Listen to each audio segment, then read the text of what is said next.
About 3 months ago I made a special S.T.A.L.K.E.R. iceberg for the occasion of my 100th video.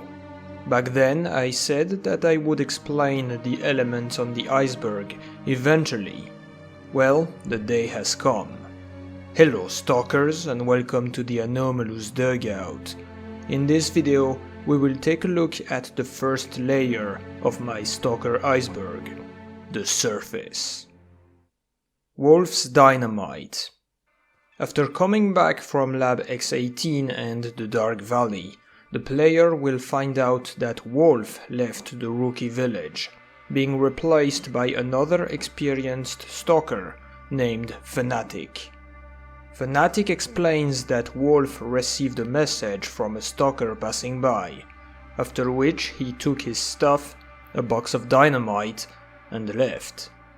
Actually, we can find Wolf in the military warehouses, at a stalker camp in the middle of the area. Unfortunately, he does not have any new interesting dialogue options, so we cannot ask him why he came here. While his motives remain unclear, it is possible to find a box of dynamite nearby, which is used by the duty squad trying to assault the base of Freedom. If the player chooses to help them, the dynamite will come in handy, blowing up the western wall to the warehouses. By the way, you can also destroy this wall using your knife, in case you did not know. Coming back to Wolf, it is very much possible that he gave or sold his dynamite box to duty, but we don't know for sure.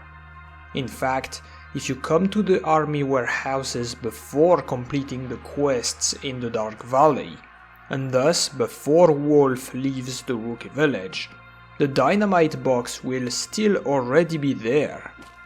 This suggests that Wolf's dynamite is another box, but it also might just be a small mistake made by the developers. Who knows? Fridge jokes. Somehow, fridges are funny. In various places in the games, you can find derelict fridges with an openable door, and even the possibility to hide your character inside. Call of Pripyat took the idea further in the mission at the kindergarten. During this task, the player will have to destroy a jammer that is also the source of psi-emissions, after which he will discover Lieutenant Rogovets hiding in a fridge. Rogovets was scared and confused, most likely due to the effects of the psi-emissions, and he somehow locked himself up in this large kitchen fridge. After coming back to the camp, this situation will lead to some interesting dialogues. So, tell me, where were you? You're not going to believe me anyway, but in a fridge. Wow, never heard that one before. A fridge, eh? What fridge? Where did you find it? Where did I find it? I'd like to see you find anything in my estate. And what state would that be? Not quite sure how to describe it. The poor performance of the voice acting kinda ruins the joke, but I think it is much funnier in other languages. At least it was for me when I played Call of Pripyat in French almost 10 years ago. Apart from this joke, we can also note that fridges can be used as stashes. For example, one contains the legendary Kalashnikov in Clear Sky. Also, the fridge became a deadly weapon in the hands of Bureaus inside Lab X8. Finally, we can mention that some mods continued this strange trend of using fridges, and even I used the trick of hiding in the fridge in one of my campfire stories. Project Truth. We have already talked about Project Truth in previous videos, but for some reason it is not featured in other S.T.A.L.K.E.R. icebergs, so here it is. Information about this project is found in a PDA entry called Investigation Report, which is unlocked after stealing the military documents in the Agroprom Institute in Shadow of Chernobyl. The documents explain that Operation Agroprom was an official investigation carried out by the SBU, the Ukrainian Secret Services, aiming at discovering what happened at the institute. This operation was conducted as part of Project Truth, most likely a large military campaign aimed at uncovering the secrets behind the X-laboratories and the zone. The investigation squad at Agroprom is referred as Search 2 Group, implying that there are several similar operations taking place in the zone. In fact, most military undertakings at the time of Shadow of Chernobyl must be connected to Project Truth, since it was the discoveries at Agroprom that started the chain of events leading to the raids of X-18, the Brain Scorcher, and even the power plant itself. Project Truth was made possible by the relative stability of the zone during the spring of 2012, when it is suspected that no emissions happened. Without emissions, the army was able to scan the zone for aerial anomalies, and thus could travel pretty much anywhere using helicopters, including to the very center of the zone. However, as we saw in Call of Pripyat, the restarting of frequent emissions provoked by the actions of Strelok completely messed up the military plans. Therefore, we can assume that Major Dekhtyrev's mission to find out why the choppers crashed was even more important than how it was presented at first, since the continuation of Project Truth basically depended on his success. Lastly, I would also like to mention that according to the documents, Operation Agroprom took place from May 12 to May 25, while Mark I woke up in Sidorovich's bunker on May 1st. This means that canonically, almost an entire month passed between the beginning of Shadow of Chernobyl and the stealing of the military documents at Agroprom. Meanwhile, all of this only takes 1 or 2 days in-game, so it is quite possible that the gameplay is very different from the real journey of the character in the lore. Fresh zombies. When the stalker's mind is taken over by psi-emissions, his brain partially melts and he becomes a zombified stalker. However, this process is not instantaneous, and depending on the strength of the emissions, the results might be more or less severe.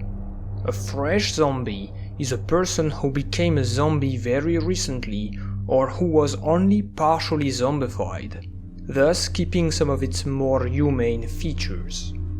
In Shadow of Chernobyl, a few of these fresh zombies can be found around Lab X-16. For example, one will spawn at the bottom after you disable the emitter.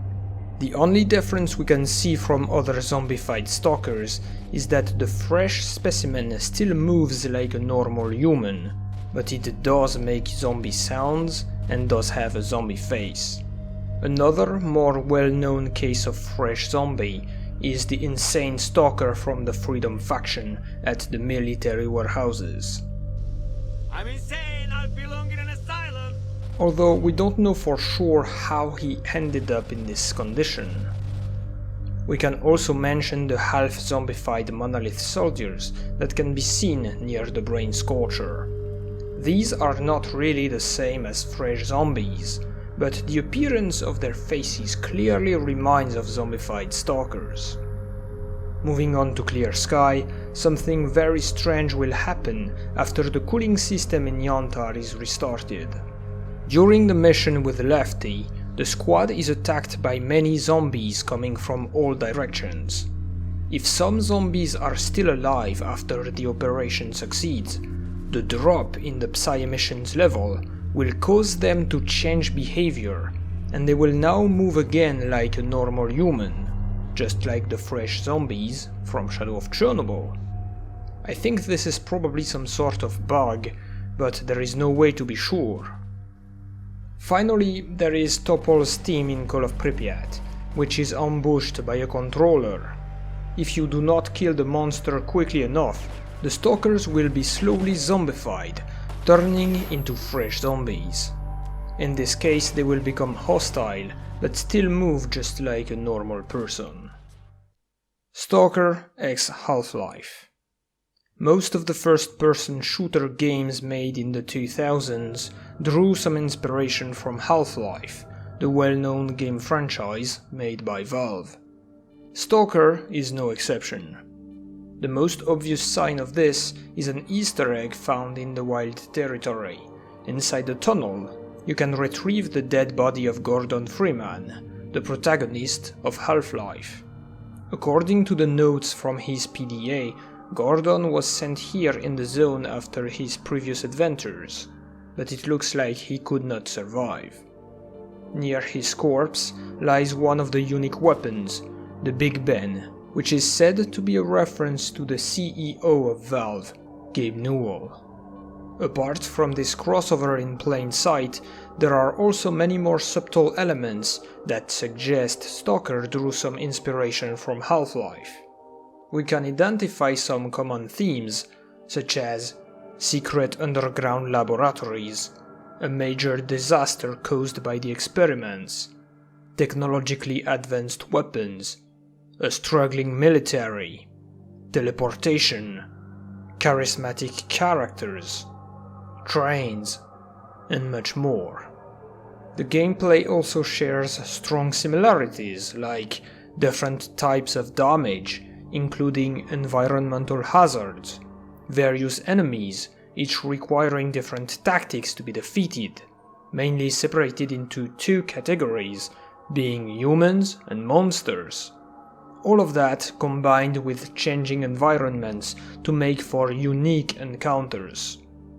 This is honestly just a surface analysis of what the two franchises have in common, as I believe this topic could even deserve its own video.